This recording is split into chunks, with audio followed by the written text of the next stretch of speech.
दर्शक महानुभावहरू टिकटकको अर्को नयाँ श्रृङ्खलामा तपाईँलाई हार्दिक स्वागत छ। म छु सदिक्षा शाह। आज पनि हामीसँग एकजना नयाँ पाहुना हुनुहुन्छ। विशेष गरी आज जनयुद्ध दिवस रहेको छ। सबैभन्दा पहिला जनयुद्धका क्रममा आफ्नो ज्यानको आहुति दिने शहीदहरूप्रति हार्दिक श्रद्धा सुमन र घाइते तथा बेपत्ता योद्धाहरू र उहाँका परिवारप्रति उच्च सम्मान प्रकट गर्न चाहन्छु। आज यही विषयमा केन्द्रित रहेर कुराकानी गर्नेछौँ। कुराकानीको लागि आज हामीसँग हुनुहुन्छ लुम्बिनी प्रदेश समितिका सदस्य, त्यसै गरी नेकपा माओवादी केन्द्रका नेता नरेन्द्र न्यौपाने। आउनुहोस्, उहाँलाई स्वागत गरौँ। स्वागत छ हजुरलाई। नमस्कार। आरामै हुनुहुन्छ? हजुर, ठिक छ। सबैभन्दा पहिला आज जनयुद्ध दिवसको तपाईँलाई हार्दिक शुभकामना छ। धन्यवाद। जनयुद्धको आज 27औं दिवस हो र यो दिवसका विशेष अवसरमा देशभरि रहनुभएका सम्पूर्ण जनयुद्ध प्रेमी आम नेपाली जनसमुदायलाई हार्दिक शुभकामना व्यक्त गर्छु। जनयुद्धको क्रममा आफ्नो जीवनको अमूल्य जीवनको आहुति गर्नुहुने महान शहीदहरूप्रति हार्दिक श्रद्धाञ्जली व्यक्त गर्दछु। बेपत्ता योद्धाहरू जसले आज पनि हामी खोजी गरिराखेका छौँ, उहाँहरू कहाँ हुनुहुन्छ भनेर उहाँहरूप्रति उच्च सम्मान व्यक्त गर्दछु। जनयुद्धका क्रममा घाइते हुनुभएका, अपाङ्गता हुनुभएका र आज पनि उपचारको प्रखाइमा रहनुभएका ती सम्पूर्ण कमरेडहरू, साथीहरू, मित्रहरू, जनसमुदायहरू सबैलाई चाहिँ स्मरण गर्न चाहन्छु र क्रान्तिकारी सलाम भन्न चाहन्छु। हजुर, अब विशेष गरी आजको दिन तपाईँहरू जस्ता या भनौँ जनयुद्ध प्रेमीहरूको लागि पनि झनै महत्त्वपूर्ण दिन पनि रहेको छ।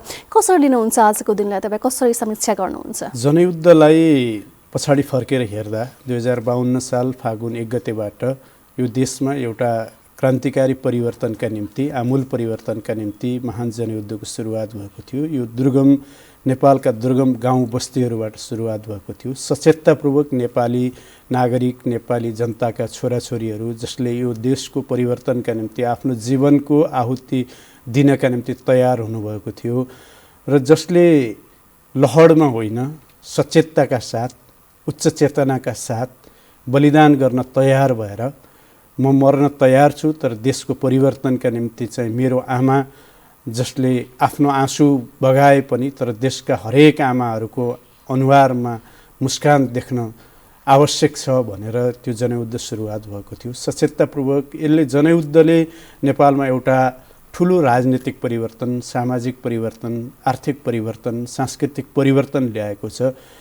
संविधान एउटा परिवर्तनकामी संविधान जनयुद्धकै बलबाट र तागतबाट निर्माण भएको छ। गणतन्त्र, सङ्घीयता, समावेशिता, धर्मनिरपेक्षता, समानुपातिक प्रणाली र समावेशिता लगायतका महत्त्वपूर्ण मुद्दाहरू आज जनयुद्धको बलबाट र तागतबाट प्राप्त भएका हुन्। यसैले जनयुद्धलाई एउटा महान जनयुद्धका रूपमा र जनयुद्ध एउटा नेपाली जनताको, नेपालको परिवर्तनका निम्ति एउटा महत्त्वपूर्ण पाठ थियो र महत्त्वपूर्ण एउटा चाहिँ जनता आफैले गरेको युद्ध थियो भनेर स्मरण गर्न चाहन्छु। हजुर, जुन जनयुद्धमा जुन मुद्दा लिएर तपाईँहरू जसरी अगाडि बढ्नुभयो होइन, सफल पनि हुनुभयो, सफलता तपाईँहरूको हातमा पनि प्राप्त भयो। तर केही हदसम्म चाहिँ अझै पनि त्यो युद्धका क्रममा जुन घाइते बेपत्ता हुनुभएको थियो र जसले आफ्नो ज्यानको आहुति पनि दिनुभयो होइन, यसरी हेर्दाखेरि त्यो उपलब्धि साँच्चीकै हासिल गरे जस्तो लाग्छ। किनभने हरेक दिन समीक्षा गर्ने समय पनि हो र आज विशेष गरी जनयुद्ध दिवस भएको हुनाले आजको दिनमा अझै बढी समीक्षा गर्ने पालो पनि रहेको छ। तपाईँ एउटा नेता भएको हिसाबले चाहिँ कसरी लिनुहुन्छ? एकदम महत्त्वपूर्ण क्वेसन उठाउनु भएको छ। खास गरी जनयुद्धले लिएका सबै उपलब्धिहरू र हामीले लिएका लक्ष्य र उद्देश्यहरू सबै पुरा भएका छैनन्। प्राप्त उपलब्धिको रक्षा गर्दै हामी अगाडि बढ्न जरुरी छ। आज पनि हामीले यो मुलुकमा समानता ल्याउनका निम्ति, सबै जनताको जीवनस्तरमा बदलाव ल्याउनका निम्ति हामीले जुन जनयुद्ध गरेका थियौँ सबै कुरा प्राप्त हुन सकेका छैनन्। जनयुद्धकै बेलामा हामी जुन तागतसहित, जुन शक्तिसहित हामी अगाडि बढेका थियौँ त्यो सम्पूर्ण शक्ति कहीँ न कहीँ अहिले कहीँ न कहीँ समस्याहरू त्योभित्र पनि कहीँ न कहीँ देखा परेका छन्। तर जनयुद्धले मूलभूत हिसाबले यो देशको राजनीतिक परिवर्तन र सामाजिक परिवर्तन गर्नुपर्थ्यो, त्यो कुरा चाहिँ गरेको छ। त्यसका सन्दर्भमा जनयुद्धमा आफ्नो जीवन आहुति गर्ने शहीदहरू, बेपत्ता योद्धाहरू, घाइते अपाङ्गता हुनुभएका ती आदरणीय कमरेडहरू जसको आज पनि उहाँहरूको पूर्ण व्यवस्थापन हुन सकेको छैन, उनीहरूको पूर्ण व्यवस्थापनको आवश्यकता छ र राज्यले ध्यान दिनुपर्छ। त्यहाँ एउटा पार्टीको पक्ष मात्रै होइन, त्यहाँ माओवादी पार्टीको मात्रै भूमिकाको कुरा होइन, सबै पार्टीले एकचोटि बुझ्नुपर्छ। नेपालमा गणतन्त्र आवश्यकता छैन भन्ने पार्टीहरू पनि गणतन्त्रका निम्ति आउनका निम्ति जनयुद्धले नै त्यो ठाउँसम्म ल्याइ पुर्याएको थियो, उनीहरूलाई पनि ल्याइ पुर्याएको थियो। नेपालमा आजको परिवर्तनमाथि जसरी अरू राजनैतिक दलहरूले पनि आज त्यसको रजाइ गर्ने र त्यसको सुविधा लिने खालको स्थिति भइराखेको छ। जनयुद्धले जुन उपलब्धि दियो त्यो कुरालाई र जनयुद्धका ती जुन व्यवस्थापन गर्नुपर्ने पक्ष छ त्यो पक्षलाई उहाँहरूले पनि खास गरी भूमिका निर्वाह गर्नुपर्थ्यो। कहिलेकाहीँ हामीलाई पनि पीडा हुन्छ, हामी जनयुद्ध लडेका र सङ्घर्ष गरेर आएको एउटा हामी कार्यकर्ताहरूको नाताले हामीलाई पनि कहीँ न कहीँ के पीडा हुन्छ भने हामीले ल्याइदिएको गणतन्त्र, हामीले सङ्घर्ष गरेर बलिदान गरेर हाम्रा ती महान योद्धाहरूले बलिदान गरेर ल्याइदिएको गणतन्त्र र सङ्घीयतामाथि रजाइ गरेर अनि त्यो चाहिँ एउटा फगत युद्ध थियो भनेर आरोप लगाउने, फगत एउटा सशस्त्र युद्ध थियो, त्यो हिंसात्मक युद्ध थियो भनेर केही पार्टीहरूले आरोप र प्रत्यारोप गर्ने खालको जुन स्थिति छ त्यसमा चाहिँ हामीलाई पीडा हुन्छ। अहिले पनि म एउटा कुरा के भन्छु भने जस्तो द्वन्द्वकालीन मुद्दाहरूलाई सत्यनिरूपण आयोग मार्फत समाधान गरिनु पर्थ्यो र हल गर्नुपर्छ भन्ने पक्ष चाहिँ उठिराखेको बेला अरू पार्टीहरू खास गरी माओवादी पार्टीहरू बाहेकका अरू पार्टीहरू हाम्रो भूमिकै होइन भन्ने उहाँहरूले ठान्नुहुन्छ। त्यो कुरालाई म आज जनयुद्ध दिवसको विशेष अवसरमा के आग्रह पनि गर्न चाहन्छु भने माओवादी पार्टीको महत्त्वपूर्ण र मूलभूत भूमिका होला, तर अरू पार्टीहरूको पनि भूमिका हुन्छ र उहाँहरूले पनि जनयुद्धबाट प्राप्त उपलब्धिहरूको उपभोग गर्दै गर्दा जनयुद्धका बेलाका ती समस्याहरू जुन छन्, आज पनि चाहिँ केही घाइतेहरूका उपचारको कुरा छ, शहीद परिवारहरूको व्यवस्थापनको कुरा छ, बेपत्ता योद्धाहरूको खोजी र तिनको परिवारको व्यवस्थापनको पक्ष छ। त्यसमा यो राजनीतिक बहस हामी पक्कै पनि गर्दैनौँ। आज जनयुद्ध दिवस भएका हुनाले तपाईँहरूको केही एक दुईवटा कुरा मात्र हामी सुन्न गइ पनि रहेका छौँ। अब अरू पार्टीले के गर्यो कस्तो गर्यो भन्दा पनि तपाईँहरू माओवादी पार्टी नै एकजुट हुन सक्नु भएन, एक ढिका भएर अगाडि बढ्न सक्नु भएन। जसरी जनताले एउटा ठुलो पार्टीका रूपमा लिएका थिए, ठुलो दलका रूपमा लिएका थिए, ठुलो विश्वास पनि गरेका थिए होइन, के पक्कै पनि केही परिवर्तन हुन्छ भन्ने आशा पनि लिएका थिए। तपाईँहरू नमिल्दाखेरि तपाईँहरू नै फुट्दाखेरि कसको विश्वास गर्ने यहाँ? अनि त्यो समस्या चाहिँ त्यसलाई पनि हामी समीक्षा जनयुद्ध दिवसका दिन त्यसको पनि समीक्षा गर्नुपर्छ। पार्टीभित्र हामी एकताबद्ध भएर जनयुद्ध सुरुवात गर्दाको पार्टीका सबै नेताहरू प्रचण्डको नेतृत्वमा अगाडि बढेको जनयुद्ध र ती सबै त्यसमा रहनुभएका सम्पूर्ण नेताहरू एक ठाउँमा हामी रहन सकेनौँ। त्यसका केही विचारका विमतिहरू र असहमतिहरू पनि रहे र समयक्रमले त्यो कुरालाई पुष्टि गरेको छ कि प्रचण्डकै नेतृत्वमा अगाडि बढिराखेको माओवादी केन्द्र आज जुन छ त्यो नै सही दिशामा र सही लाइनका साथ अगाडि बढिराखेको छ। समयको गतिलाई बुझ्न नसक्ने नेतृत्वहरू, केही नेताहरू जहाँ बाहिरिनु भयो र उहाँहरूले हतार गर्नुभयो र त्यो कुराको आज उहाँहरू पनि समीक्षा गर्दै हुनुहुन्छ। उहाँहरूले गरेका उपलब्धि, उहाँहरू फरक बाटोमा लाग्दाखेरि प्राप्त भएका उपलब्धि के हुन् त भन्दाखेरि शून्यता जस्तो अवस्थामा छ। र जनयुद्ध दिवसको 27औं वर्षगाँठको यो उपलक्ष्यमा म के आग्रह गर्न चाहन्छु भने माओवादी धाराका विभिन्न नेताहरूले छुट्टा छुट्टै पार्टी खोलेर यो देशमा हामीले परिकल्पना गरेको परिवर्तन सम्भव छैन र समाजवादको बाटोमा अगाडि बढ्ने हामीले जुन सपना देखेका छौँ त्यो कुरा हामीले प्राप्त गर्न सम्भव छैन। त्यसैले उहाँहरूले पनि समीक्षा गर्नुपर्छ र हामी एउटै धाराबाट अगाडि बढ्नुपर्छ। माओवादी धारालाई एक ठाउँमा ल्याउनका निम्ति माओवादी केन्द्रको एउटा चाहिँ कार्यकर्ता हुनुको नाताले मलाई के लाग्छ भने माओवादी केन्द्र, माओवादी धाराहरू एक ठाउँमा हुने कुरामा, एकै ठाउँबाट अगाडि बढ्ने कुरामा हामी ओपन छौँ, सहज छौँ र हामी खुल्ला छौँ। हामी एक ठाउँबाटै अगाडि बढ्ने प्रयास पनि हाम्रो जारी छ। हजुर, पक्कै पनि भाइ फुटे गँवार लुटे भने त्यो खान नै छँदैछ होइन। तपाईँहरू आफै पनि एकजुट हुन सक्नु भएन भने अब बाहिरी हेर्ने नचर्ने अब कस्तो हुन्छ भन्ने मूल्याङ्कन तपाईँहरू पनि आफै स्वतः पनि गर्न सक्नुहुन्छ। र जुन व्यवस्थाका विरुद्ध तपाईँहरू लड्नुभयो, संसदीय व्यवस्थाका विरुद्ध लड्नुभयो, त्यही व्यवस्थामा टेकेर काम गरिरहनु भएको छ। कसरी मिल्यो त मूल्य मान्यताका कुराहरू गरिरहँदाखेरि एउटा जुन लक्ष्य, जुन हुन्छ नि एउटा उद्देश्य थियो, कसरी मिट गरे जस्तो लाग्छ? र तपाईँहरूकै माओवादीकै नेताहरू कोही सत्तामा हुनुहुन्छ भने कोही सत्ता बाहिर हुनुहुन्छ, बाहिर बसेर अझ अर्को क्रान्ति ल्याउँछु भन्नुहुन्छ, त्यो मेलमिलाप या भनौँ कुनै पनि कुराको सही तरिकाले अगाडि बढेको जस्तो हुन्छ नि, एक किसिमको एक ढिक्का नै भएन।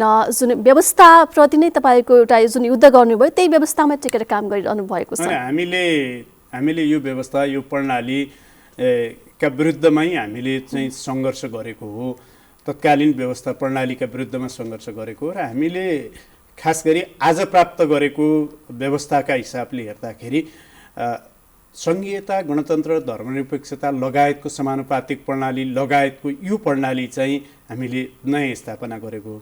राज्य पुनर्संरचना पनि नयाँ भएको हो, शासकीय स्वरूप पनि नयाँ स्थापना गरिएको हो र संविधान पनि नयाँ संविधान चाहिँ जनताको अभिमतबाट लेखिएको हो र त्यो जनताको भावनाको प्रतिनिधित्व गरेर बनेको संविधानका आधारमा आज यो व्यवस्था चलिराखेको छ।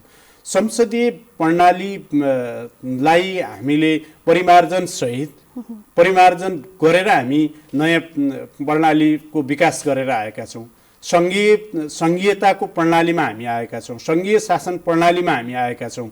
यद्यपि यही प्रणाली अचुक, अब यो प्रणालीको विकल्प छैन, यो प्रणाली अन्तिम सत्य प्रणाली हो भनेर हामीले त्यसलाई स्वीकार गरेका छौँ। संविधान निर्माण गर्दै गर्दाखेरि पनि हाम्रा केही असहमतिहरू राखेका छौँ र यो प्रणालीभित्रको आजको हामीले जुन ठाउँमा समझदारी सम्झौता गरेर आउनुपर्ने स्थिति भयो, हामीले पूर्ण हिसाबले एकले अर्कोलाई चाहिँ निषेधात्मक हिसाबले समाप्त गरेर अर्को प्रणालीमा जाने अवस्था बन्न सकेन। हामी एउटा समझदारीमा र सहमतिमा सम्झौता गरेर हामी यहाँसम्म आइपुग्दाखेरि यसमा हामीले केही विमतिहरू संविधान जारी हुँदै गर्दाखेरि हाम्रा केही असहमतिहरू राखेका थियौँ कि आजको यो प्रणालीलाई परिवर्तन गर्नका निम्ति हाम्रा ती विषयहरू र हाम्रा असहमतिहरू चाहिँ रहनेछन् भनेर हामीले प्रष्ट हिसाबले हामीले त्यहाँ राखेर र राज्यको आजको परिवर्तनलाई र अहिले प्राप्त भएका उपलब्धिको रक्षा र संरक्षण र विकास गर्दै अगाडि जानुपर्छ भनेका थियौँ र आज त्यही कुरामा टेकेर हामीले भन्दैछौँ।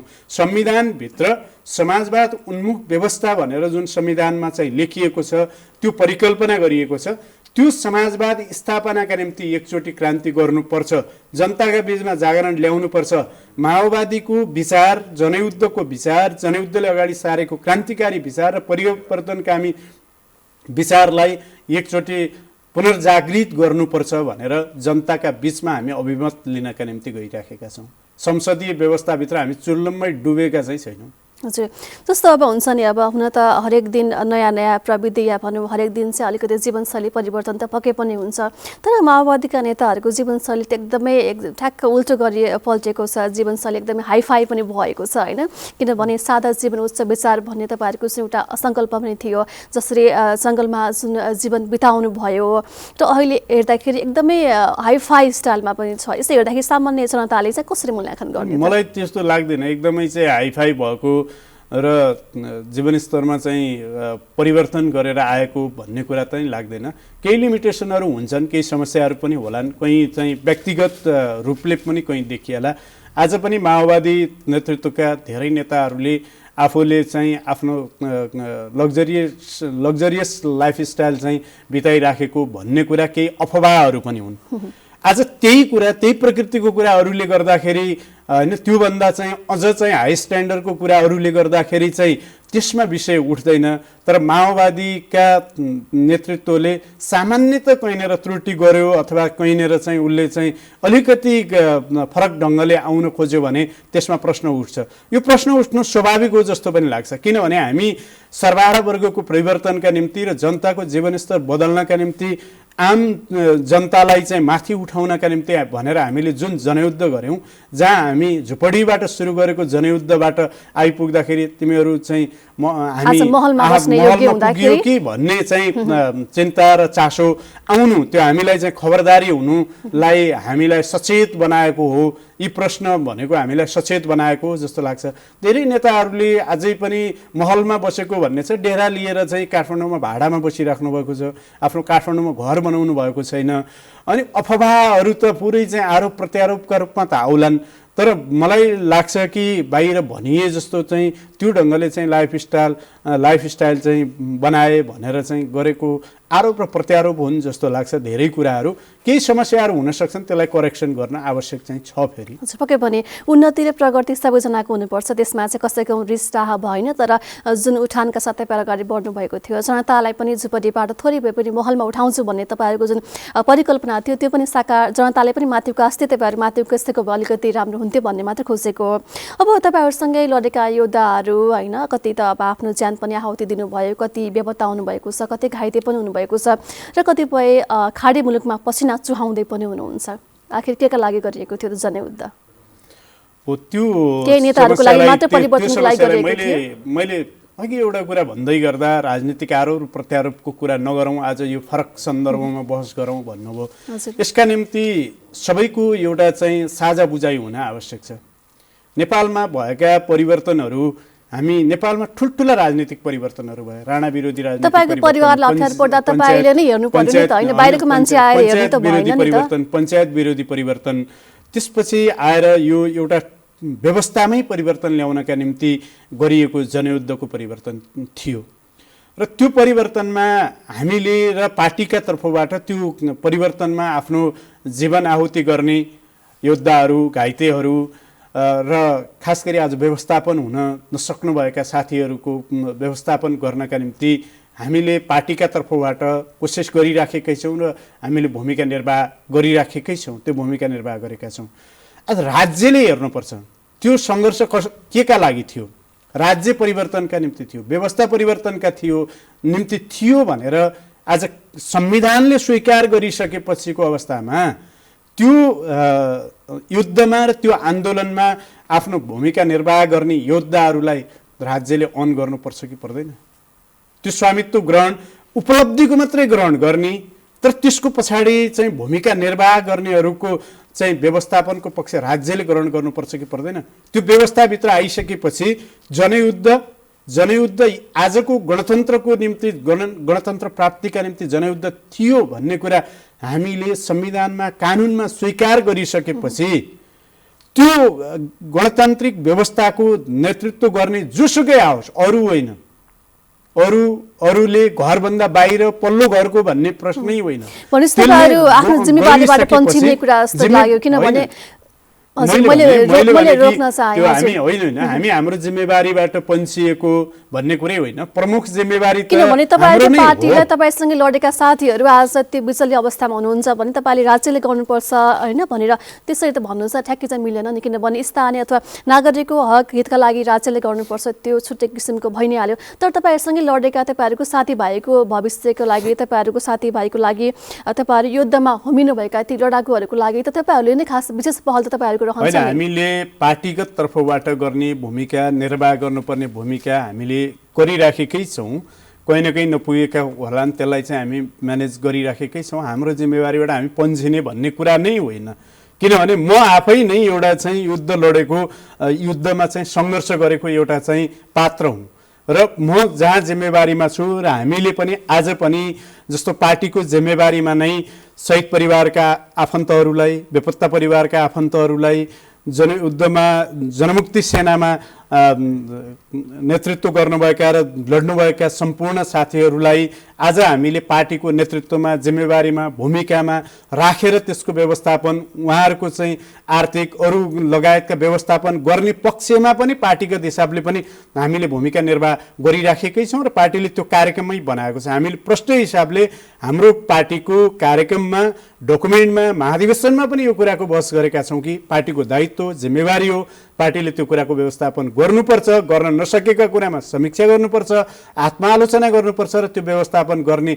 दिशामा अब हामीले लिनुपर्छ। अब हामी समाजवादमा जाँदैछौँ। समाजवादमा जाँदा समाजवाद प्राप्ति कसरी गर्ने, समाजवाद प्राप्ति गर्नका निम्ति हामी उत्पादन र क्रान्तिलाई, दुईटै कुरालाई सँगसँगै अगाडि बढाउनुपर्छ। जनतामा जागरण क्रान्ति भनेको परिवर्तन ल्याउने कुरा हो र परिवर्तन ल्याउने भनेको आर्थिक हिसाबले समृद्धि पनि आज आवश्यकता छ र हाम्रा हरेक कमिटीहरू पार्टीका समितिहरू जसले चाहिँ आर्थिक उत्पादनको काम गर्नुपर्छ र आर्थिक उत्पादनको काममा सामूहिकताबाट गर्नुपर्छ त्यसमा युद्धमा जनयुद्धमा लाग्नुभएका भूमिका निर्वाह गर्नुभएका सबै साथीहरू योद्धाहरू ती शहीद परिवारहरू बेपत्ता परिवारहरूलाई पनि त्यसमा आबद्ध गराउँदै उहाँहरूको व्यवस्थापन पनि त्यो मोडालिटीबाट लिनुपर्छ भनेर हामीले डकुमेन्ट नै पार्टीको महाधिवेशनमा पारित गरेर त्यो कुरालाई गरेका छौँ। त्यो एउटा पक्ष हो, पार्टीको भूमिका आफ्नोतिर छ। तर जनयुद्धले यो राज्यको व्यवस्थामा परिवर्तन ल्यायो। मैले यो कुरा बुझाउन नसकेको हो कि जनयुद्धले यो व्यवस्था परिवर्तन ल्यायो भने नेपालको जस्तो सेना प्रहरीले चाहिँ राज्यका निम्ति भूमिका निर्वाह गर्दाखेरि उसले चाहिँ राज्यबाट सुविधा प्राप्त गर्छ त्यही राज्यका निम्ति परिवर्तनका निम्ति भूमिका निर्वाह गर्दाखेरि त्यो पार्टलाई पनि राज्यले अन गर्नुपर्छ, गभर्न गर्नै पर्छ। हाम्रो यो चाहिँ माग हो, स्ट्रङली माग हो। आज पनि हाम्रो जिम्मेवारीबाट पन्छिएको होइन, हाम्रो माग हो। राज्यले त्यो कुराको चाहिँ गभर्न गर्नै पर्छ र म्यानेज राज्यले गर्नुपर्छ। राज्य त्यो भूमिकाबाट त्यो दायित्वबाट पन्छिन खोजेको छ। हजुर, फेरि पनि चुनाव आउँदैछ, तपाईँहरूको भविष्य कसरी हेर्नुहुन्छ? जनताले कतिको भोट देला त के लाग्छ तपाईँहरूको? यसरी फुट्दै हुनुहुन्छ होइन, जुड्दै गएको भए एक किसिमको तपाईँहरूको बलियो पनि हुनुहुन्थ्यो होला, किनकि तितर बन्दै गएको पार्टीलाई कसरी विश्वास गर्ने? अनि यो विज्ञानको नियमलाई नै पनि अस्वीकार गर्न त सकिँदैन होइन। एकता सङ्घर्ष र रूपान्तरण भन्ने कुरा चाहिँ विज्ञानको नियम हो। हरेक वस्तुभित्र निरपेक्ष एकता पनि सम्भव छैन र त्यो चाहिँ निरपेक्ष विखण्डन पनि सम्भव छैन। तपाईँ माओवादी आन्दोलनमा हामी नयाँ प्रयोग पनि गरिराखेका छौँ।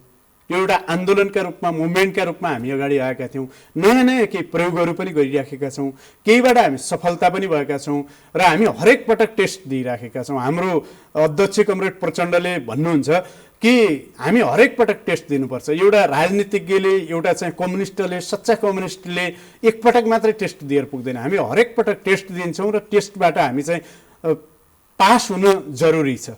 हामी माओवादी धाराहरू जुन चाहिँ विकेन्द्रित र विखण्डित भएका छन् तिनीहरूलाई पनि ध्रुवीकृत गर्ने र एक ठाउँमा ल्याउने हाम्रो अभियान जारी नै छ। हामी आशा गर्छौँ हामी त्यो अभियानमा चाहिँ हामी सफल हुन सक्छौँ र हुनै पर्छ। त्यो आवश्यकता हो। जनयुद्धले हामीलाई जनयुद्ध दिवसका दिन हामीले फेरि एकचोटि चाहिँ माओवादीहरू एक ठाउँमा आउनुपर्छ भन्ने सबै माओवादी धाराहरूले आज जहाँ जनयुद्ध दिवस मनाउनुहुन्छ उहाँहरूले त्यो कुरा व्यक्त गर्नै पर्छ र उहाँहरूले त्यो प्रण गर्नै पर्छ। माओवादीहरू एक ठाउँमा आउनुपर्छ, विचार आफ्ना विमतिहरूलाई मिलाएर हामी एक ठाउँमा आउने हामीले कोसिस गर्नुपर्छ। त्यसका निम्ति हामीले सबैले ढोका चाहिँ खुल्ला गरेर बहस गर्न जरुरी छ। एकजुट हुने सम्भावना कतिको छ? होइन, सम्भावना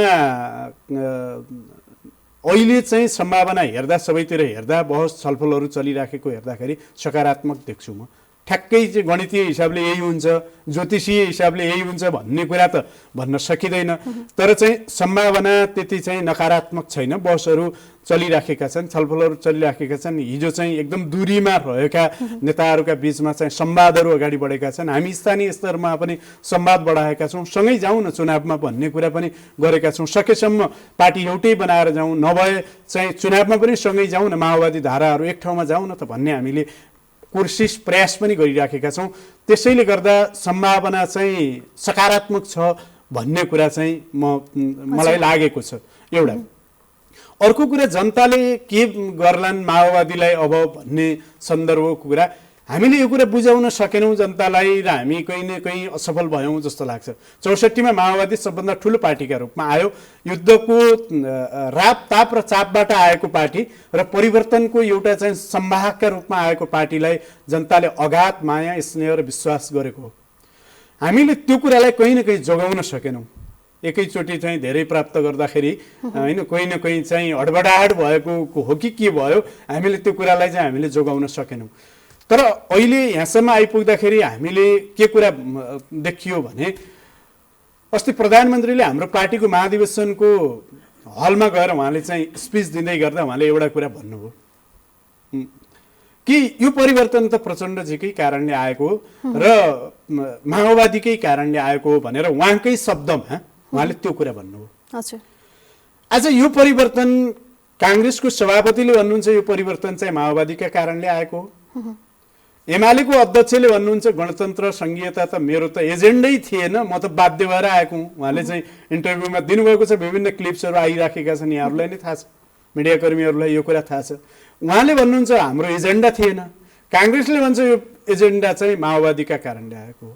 आज त्यही व्यवस्थाको हामी चुनाव गर्दैछौँ, त्यो व्यवस्था त्यो कुरा हामीले जनतालाई बुझाउन सकेका छैनौँ। अब हामी जनताका बिचमा यहाँहरू मार्फत होइन मान्छे मार्फत चाहिँ हामी जनताका बिचमा लिन्छौँ, जनतालाई पुर्याउँछौँ। यो व्यवस्थाको उपलब्धि जनताका बिचमा पुर्याउँदा माओवादी फर्स्ट पार्टीका रूपमा आउने ढङ्गले हामीले मेहनत गर्छौँ, कोसिस गर्छौँ। जनताले विश्वास गर्नुहुन्छ भन्ने हामीलाई चाहिँ उच्च आशा छ। हजुर, भनिन्छ नि पहिले जस्तो हुँदैन, फाटेको मन फाटेर जोडेको मन भनिन्छ, त्यो पक्कै पनि नहोस्। त्यही भएर माओवादी एक ढिक्का भएर अगाडि बढ्नुहोला। जुन उद्देश्यका साथ जनताको हक हितका लागि लड्नु भएको थियो, जुन युद्ध गर्नुभएको थियो, त्यो युद्ध साकार होस् र यो युद्ध जसरी जुन बेपत्ता र जुन घाइते हुनुभएको छ उहाँहरूलाई छिटोभन्दा छिटो तपाईँहरूले जति सक्दो हुनुहुन्छ उहाँलाई चाहिँ उहाँका आफन्तप्रति तपाईँहरूले गर्नुपर्ने कर्तव्य के छ त्योबाट तपाईँहरू चाहिँ विमुख नहुनुहोला र फेरि पनि जनयुद्ध दिवसको तपाईँहरूले हार्दिक शुभकामना छ। धन्यवाद। यहाँले खास गरी यो जनयुद्ध दिवसका अवसरमा आज अहिले हामीले देखिराखेका छौँ सरकारी क्षेत्रबाटै पनि केही ठाउँहरूमा जनयुद्ध दिवसलाई एउटा यो विशेष सन्दर्भका रूपमा 2 नम्बर प्रदेशले आज जनयुद्ध दिवसको बिदा पनि दिएको छ, मनाउने कार्यक्रम पनि बनाएको छ, केही पालिकाहरूले पनि बनाएका छन्। मलाई आशा छ होइन हामी 28औं जनयुद्ध दिवस मनाउँदै गर्दा नेपाल राष्ट्रले नै जनयुद्ध दिवसलाई एउटा सम्बोधन गरेर जानेछ र जनयुद्ध दिवसले ल्याएको परिवर्तनलाई राज्यले स्वीकार गर्ने र पूर्ण हिसाबले स्वीकार गरेर हो हाम्रो पनि हो र परिवर्तन भएको भन्ने कुरा गर्नेछ भन्ने कुराको मैले विश्वास पनि त्यो कुरा लिएको छु। अन्तमा यहाँहरूले हाम्रा विचार राख्ने अवसर दिनुभयो, यसका निम्ति चाहिँ एनटिभी कोलपुर परिवारलाई म हार्दिक आभारसहित धन्यवाद दिन चाहन्छु र जनयुद्धको क्रममा आफ्नो जीवन आहुति गर्ने महान शहीदहरूप्रति हार्दिक श्रद्धाञ्जली, बेपत्ता योद्धाहरूप्रति उच्च सम्मान र घाइते अपाङ्ग हुनुभएका ती आदरणीय कमरेडहरूप्रति म पुनः क्रान्तिकारी अभिवादन व्यक्त गर्दै सबैलाई महान जनयुद्धको 27औं यो वार्षिक उत्सव वर्षगाँठका अवसरमा हार्दिक शुभकामना व्यक्त गर्न चाहन्छु। धन्यवाद। हस्, तपाईँको यो समय र साथको लागि धेरै धेरै धन्यवाद। पक्कै पनि जनयुद्ध केका लागि गरिएको थियो, कसका लागि गरिएको थियो भनेर एकपटक समीक्षा पक्कै पनि गर्नुपर्ने हुन्छ। आज जनयुद्ध दिवस भएका हुनाले आज यहीसँग सम्बन्धित रहेर आज हामीले कुराकानी गऱ्यौँ। फेरि पनि जनयुद्धका क्रममा आफ्नो ज्यानको आहुति दिने सम्पूर्ण शहीदहरूप्रति हार्दिक श्रद्धा सुमन पनि अर्पण गर्न चाहन्छौँ। यिनै कुराकानीसँगै आजको लागि टिकटकको निर्धारित समय सकिएको छ। आजको कुराकानी लागि हामीसँग हुनुहुन्थ्यो माओवादी केन्द्र लुम्बिनी प्रदेश समितिका सदस्य, यसै गरी नेकपा माओवादी केन्द्रका नेता नरेन्द्र न्यौपाने। हस्त टिकटकको समय सकियो। हामी एकैछिनमा जिल्ला अपडेट लिएर पुनः आउँछौँ, हामीसँग रहनुहोला।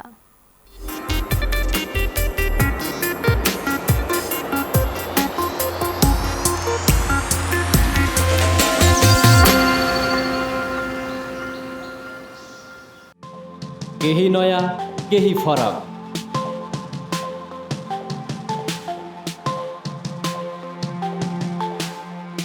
राष्ट्रिय सञ्चारको मेरुदण्ड नेपाल टेलिभिजनको प्रादेशिक च्यानल एनटिभी कोहलपुर, पश्चिम नेपालको लुम्बिनी, कर्णाली र सुदूर पश्चिमको एकमुष्ट आवाज,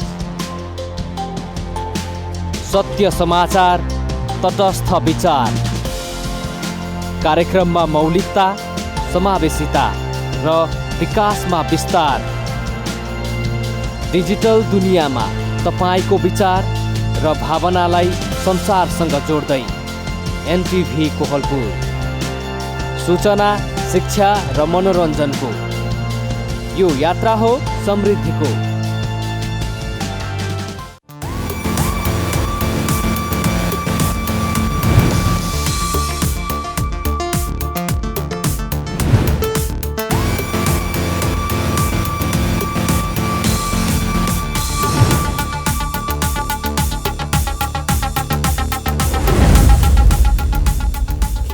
दर्शक महानुभावहरू पुनः स्वागत छ। यतिखेर हामी जिल्ला अपडेटमा छौँ। जिल्ला अपडेटमा हामीले हाम्रा जिल्लामा रहनुभएका जिल्ला संवाददाताहरूसँग जिल्लाको पछिल्लो अवस्था र समसामयिक विषयमा कुराकानी गर्ने गरेका छौँ।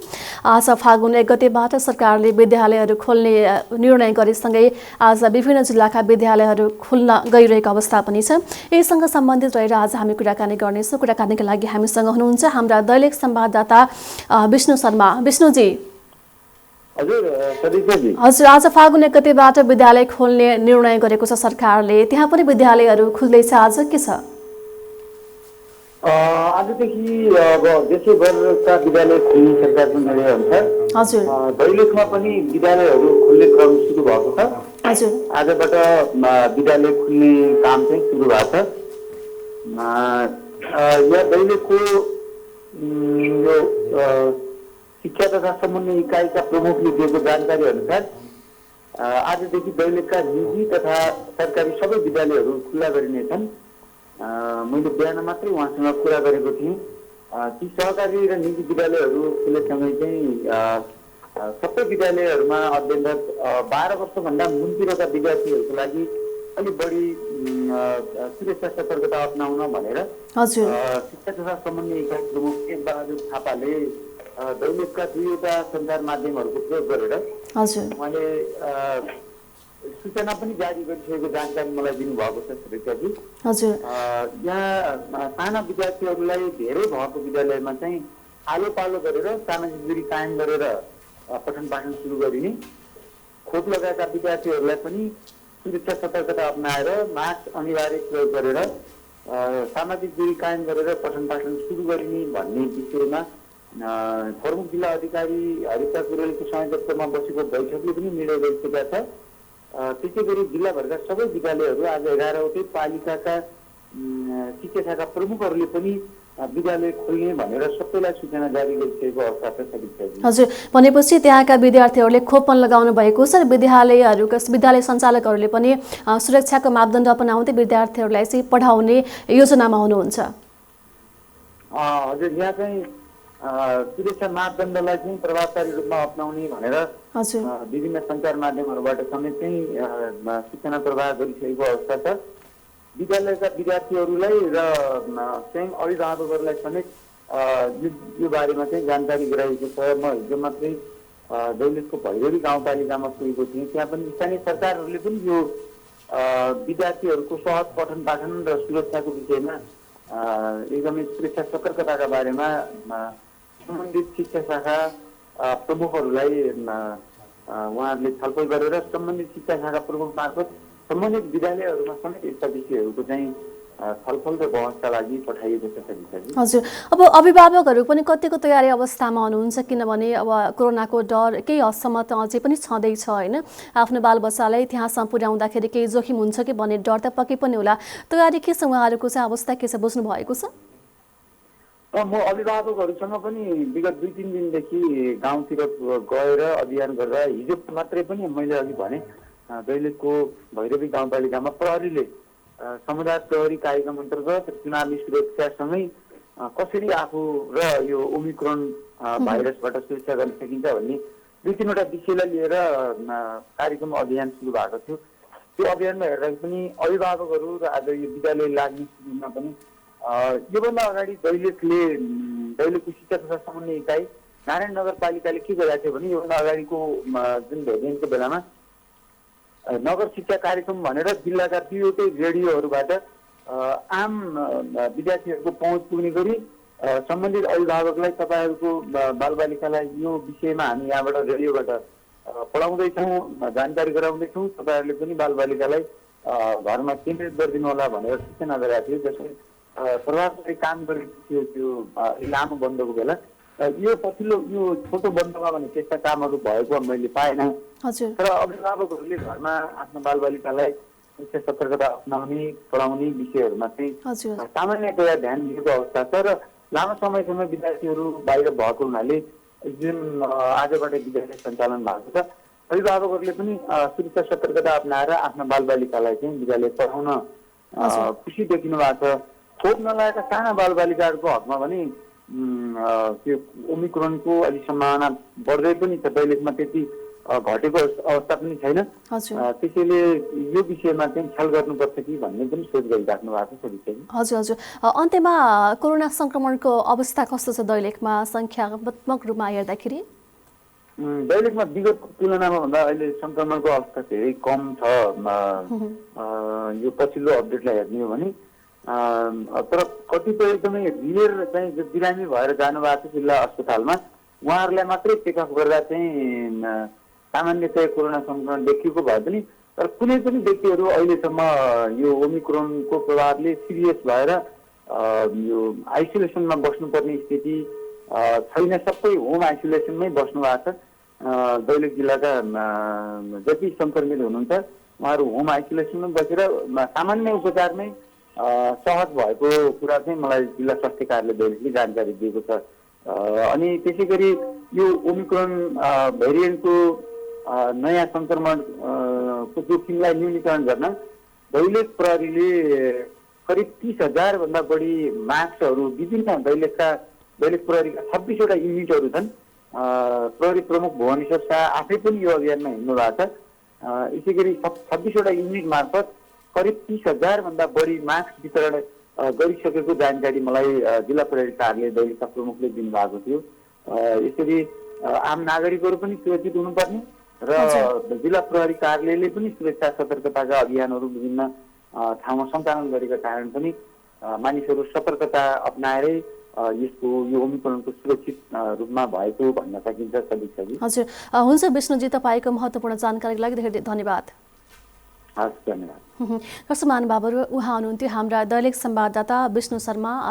दैलेखमा पनि आजदेखि विद्यालयहरू खुल्दैछन्। विद्यालयमा पनि स्वास्थ्य सुरक्षाको मापदण्ड अपनाएर विद्यार्थीलाई पढाउने तयारी गरिरहेको छ भने त्यही अनुसार चाहिँ अभिभावकहरू पनि तयारी अवस्थामा हुनुहुन्छ। पक्कै पनि खोप लगाएका बालबालिका विद्यार्थीहरू त केही हदसम्म भए पनि अलिकति जोगिनुहुन्छ होला। अलिकति खोप नलगाएका साना नानी बाबुलाई चाहिँ आफूहरूले पनि अभिभावकले पनि उत्तिकै स्वास्थ्य मापदण्ड मास्क लगाएर अलिकति हेरचाहमा चाहिँ विशेष ध्यान दिनु हुन चाहिँ हाम्रो अनुरोध रहेको छ र विद्यालय सञ्चालकज्यूहरूले पनि स्वास्थ्य मापदण्ड अपनाएर विद्यार्थीको पढाइ सँगसँगै कोरोना सङ्क्रमणबाट पनि जोगाइदिनु होला भनेर हाम्रो अनुरोध गर्न चाहन्छौँ। यही कुराकानीसँगै आजलाई मर्निङ मिक्सको सम्पूर्ण सेगमेन्ट पुरा हुन्छ। तपाईँको आजको दिन शुभ रहोस्। नमस्कार।